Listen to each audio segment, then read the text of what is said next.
ಮಾನ್ವಿ ಪಟ್ಟಣದ ಜಯನಗರದಲ್ಲಿನ ಸಂಗಾಪುರ ಖಿದ್ಮತ್ ಹಿರೇಮಠ ಶಾಖಾಮಠದಲ್ಲಿ ದಸರಾ ಮಹೋತ್ಸವದ ಅಂಗವಾಗಿ ನಡೆದ 33ನೇ ವರ್ಷದ ಶ್ರೀದೇವಿ ಪುರಾಣ ಕಾರ್ಯಕ್ರಮದಲ್ಲಿ ಚೀಕಲಪರ್ವಿಯ ಶ್ರೀ ರುದ್ರಮುನೀಶ್ವರ ಮಠದ ಶ್ರೀ ಸದಾಶಿವ ಮಹಾಸ್ವಾಮಿಗಳು ಆಶೀರ್ವಚನ ನೀಡಿದರು. ಮಠಗಳು, ದೇವಸ್ಥಾನಗಳು, ಮಂದಿರಗಳು ಅಭಿವೃದ್ಧಿಯಾಗುತ್ತಿರುವುದರ ಸಂಕೇತ. ಅಲ್ಲಿ ನಮ್ಮ ಸಂಸ್ಕೃತಿ ಪರಂಪರೆ ಬೆಳೆಯುತ್ತಿದೆ ಎಂದು ತಿಳಿಯಬೇಕು. ಭಾರತ ಸಂಸ್ಕೃತಿಯು ಜಗತ್ತಿನಲ್ಲಿಯೇ ಅತ್ಯಂತ ವಿಶೇಷವಾಗಿದ್ದು, ಇಲ್ಲಿ ಗುರು ಶಿಷ್ಯ ಪರಂಪರೆಯನ್ನು ಕಾಣಬಹುದಾಗಿದೆ. ನಮ್ಮ ಮಕ್ಕಳಿಗೆ ನಮ್ಮ ಧರ್ಮ, ಪರಂಪರೆ, ಆದರ್ಶಗಳನ್ನು ತಿಳಿಸುವುದು ಅಗತ್ಯವಾಗಿದೆ. ಚಿದಾನಂದ ಅವಧೂತರು ವಿಶೇಷವಾಗಿ ಶ್ರೀದೇವಿ ಪುರಾಣವನ್ನು ರಚಿಸಿದರೆ, ದೇವಿಯ ಪುರಾಣ ಎಂದರೆ ನಮ್ಮ ದೇಹದ ಪುರಾಣವಾಗಿದ್ದು, ನಮ್ಮಲ್ಲಿರುವ ಅಸುರಿ ಅಂಶಗಳಾದ ಕಾಮ, ಕ್ರೋಧ, ಮದ, ಮತ್ಸರ ಸೇರಿದಂತೆ ಅರ್ಷಡ್ ವರ್ಗಗಳನ್ನು, ಕೆಟ್ಟ ಗುಣಗಳನ್ನು ಗೆಲ್ಲುವುದಕ್ಕೆ ಶ್ರೀದೇವಿ ಪುರಾಣವನ್ನು ನಿತ್ಯ ಪಠಣ ಮಾಡಬೇಕು. ಮಾತೃಶಕ್ತಿಯ ಮಹಿಮೆಯನ್ನು ಶ್ರೀದೇವಿ ಪುರಾಣದ ಮೂಲಕ ತಿಳಿದು ಮಾತೃ ಸ್ವರೂಪಿಗಳಾಗಿರುವ ಮಹಿಳೆಯರಿಗೆ ಗೌರವವನ್ನು ಪ್ರತಿಯೊಬ್ಬರು ನೀಡಬೇಕು ಎಂದು ತಿಳಿಸುವುದೇ ದಸರಾ ಹಬ್ಬದ ವಿಶೇಷವಾಗಿದ್ದು, ಈ ಹಬ್ಬದಲ್ಲಿ ನಾಡಿನ ಪ್ರತಿ ಮನೆಗಳಲ್ಲಿಯೂ ಶ್ರೀದೇವಿ ಪುರಾಣವನ್ನು ಶರನ್ನವರಾತ್ರಿಯ 9 ದಿನಗಳ ಕಾಲ ಪಠಿಸಲಾಗುತ್ತದೆ. ಹಾಗೂ ಬನ್ನಿ ಮರವನ್ನು ಪೂಜಿಸುವುದರಿಂದ ಪ್ರತಿಯೊಬ್ಬರಲ್ಲಿಯೂ ಧನಾತ್ಮಕ ಚಿಂತನೆಗಳು ಮೂಡುತ್ತದೆ. ಆದ್ದರಿಂದ ದಸರಾ ಹಬ್ಬದ 9 ದಿನಗಳ ಕಾಲ ಭಕ್ತಿ ಭಾವದಿಂದ ಜಗನ್ಮಾತೆಯನ್ನು ಸ್ಮರಿಸಿಕೊಂಡು ಪೂಜೆ ಸಲ್ಲಿಸಬೇಕು ಎಂದು ತಿಳಿಸಿದರು. ಒಳ್ಳೆಯ ಸಂಸ್ಕಾರ ಆಯ್ತು ಅನ್ನೋದಕ್ಕೆ ಇದೇ ಕಾರಣ. ಹಾಗಾಗಿ ಮನಸ್ಸು ತುಂಬಿ ಆನಂದ ಆಯ್ತು. ಅಷ್ಟು ಸುಂದರವಾದಂತಹ ಕಟ್ಟಡವನ್ನ ಈ ವರ್ಷ ನಿರ್ಮಾಣ ಮಾಡಿದ್ದಾರೆ. ಕಾರ್ಯಕ್ರಮ ಒಂದು ಉದ್ದೇಶ ಹಲವು. ಇವತ್ತು ನವರಾತ್ರಿಯನ್ನು ಒಂದೇ ಕಾರ್ಯಕ್ರಮ ಇಟ್ಟುಕೊಂಡು ತಾಯಂದ್ರ ಗುಡಿ ತುಂಬೋ ಕಾರ್ಯಕ್ರಮ ಆಗಿರಬಹುದು. ಮುಖ್ಯವಾಗಿ ಈ ವರ್ಷ ಏನೈತ್ರಿ, ರಥೋತ್ಸವ. ತಾಯಂದ್ರೆ ಎಳಿಬೇಕು ಅನ್ನೋ ಸಂಕಲ್ಪವನ್ನು ನಮ್ಮ ತಾತವ್ರು ಮಾಡ್ಯಾರ. ಅದೇ ರೀತಿ ರಥೋತ್ಸವ, 10 ಹಲವು ಕಾರ್ಯಕ್ರಮ, ಕಲಾವಿದರಿಗಾಗಿರ್ಬೋದು.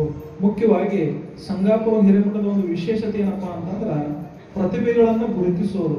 ಪ್ರತಿ ವರ್ಷ ನಾವು ನೋಡ್ತಾ ಇದ್ದೀವಿ. ಈ ಚಿಕ್ಕ ಮಕ್ಕಳಿಗೆ ಏನೈತಪ್ಪ ಅಂತಂದ್ರೆ ಬೆಳೆಯುವ ಸರಿ ಮೊಳಕೆಯಲ್ಲಿ ನೋಡುವಂತ ಆ ಮಕ್ಕಳಿಗೆ ಎಷ್ಟು ಸಂಸ್ಕಾರ ಅಥವಾ ಅವ್ರಿಗೆ ಎಷ್ಟು ವೇದಿಕೆ ಕೊಡ್ತೇವೆ, ಅಷ್ಟು ನಮ್ಮ ಒಂದು ಸಂಸ್ಕಾರಗಳು ಹಾಗೆ ಉಳಿತಾವ ಅನ್ನಕ ಇದು ನಿದರ್ಶನ. ವರ್ಷದಿಂದ ವರ್ಷಕ್ಕೆ ಸಂಗೀತದಲ್ಲಾಗಿರ್ಬೋದು ಅಥವಾ ನಮ್ಮ ಭಾರತೀಯ ಸಂಸ್ಕೃತಿಯ ನೃತ್ಯ ಅಥವಾ ನಮ್ಮದೇ ಪರಂಪರೆಯ ಆಚಾರ ವಿಚಾರಗಳಿಗೆ ಅತ್ಯಂತ ಪ್ರೋತ್ಸಾಹ ನೀಡುವಂತಹ ಮಠ ಅದು ಸಂಗಾಪುರದ ಹಿರೇಮಠ.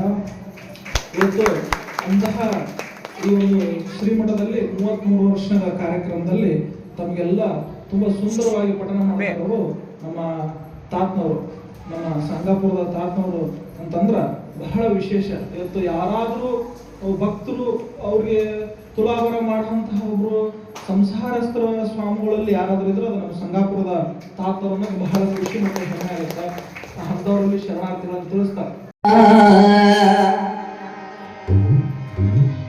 ಸುಖ ಎಲ್ಲರಿಗೆಲ್ಲೈತುವ,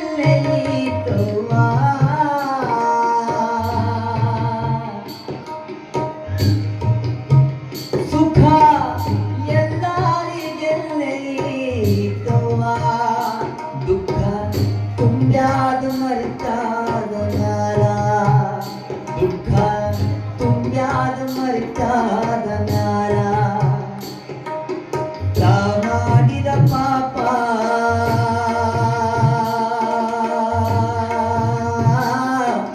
ತಾಕಣಿಯಬೇಕಾ, ಮಾಡಿದ ಪಾಪ ತಾಕಣಿಯಬೇಕಾ, ಶಿವನ ಮ್ಯಾಲಾಕ ಸಿಟ್ಟಾಗಬೇಕಾ, ಶಿವನ ದಸರಾ ಹಬ್ಬದ ಅಂಗವಾಗಿ ಶ್ರೀಮಠದಲ್ಲಿನ ಶ್ರೀದೇವಿಯ ಮೂರ್ತಿಗೆ ಪಂಚಾಮೃತ ರುದ್ರಾಭಿಷೇಕ, ಕುಂಕುಮಾರ್ಚನೆ, ಸಹಸ್ರ ಬಿಲ್ವಾರ್ಚನೆ ಸೇರಿದಂತೆ ವಿಶೇಷ ಪೂಜೆಗಳನ್ನು ಶ್ರೀದೇವಿಯ ಉಪಾಸಕರಾದ ಶ್ರೀ ಮರಿಸ್ವಾಮಿ, ಮುದ್ದಯ್ಯ ಸ್ವಾಮಿ, ಉದಯ್ ಕುಮಾರ್ ಸ್ವಾಮಿ, ಬಸಯ್ಯ ಸ್ವಾಮಿ, ಪ್ರಭುಸ್ವಾಮಿ ನೇತೃತ್ವದಲ್ಲಿ ನಡೆಸಲಾಯಿತು. ಶ್ರೀದೇವಿ ಪುರಾಣವನ್ನು ಸಂಗಾಪುರ ಹಿರೇಮಠದ ಶ್ರೀ ವೀರಭದ್ರಯ್ಯ ಸ್ವಾಮಿಗಳು ವಾಚನ ಮಾಡಿದರು. ಶ್ರೀ ಶರಭಯ್ಯ ಶಾಸ್ತ್ರಿಗಳಿಂದ ಶ್ರೀದೇವಿ ಪುರಾಣದ ಪ್ರವಚನ ನಡೆಯಿತು. ಸಂಗೀತ ಸೇವೆಯನ್ನು ಅಮರೇಶ ಗವಾಯಿ, ಹನುಮಂತರಾಯ ನೀಡಿದರು. ನೂರಾರು ಭಕ್ತರು ಶ್ರೀದೇವಿ ಪುರಾಣ ಕಾರ್ಯಕ್ರಮದಲ್ಲಿ ಭಾಗವಹಿಸಿದ್ದರು.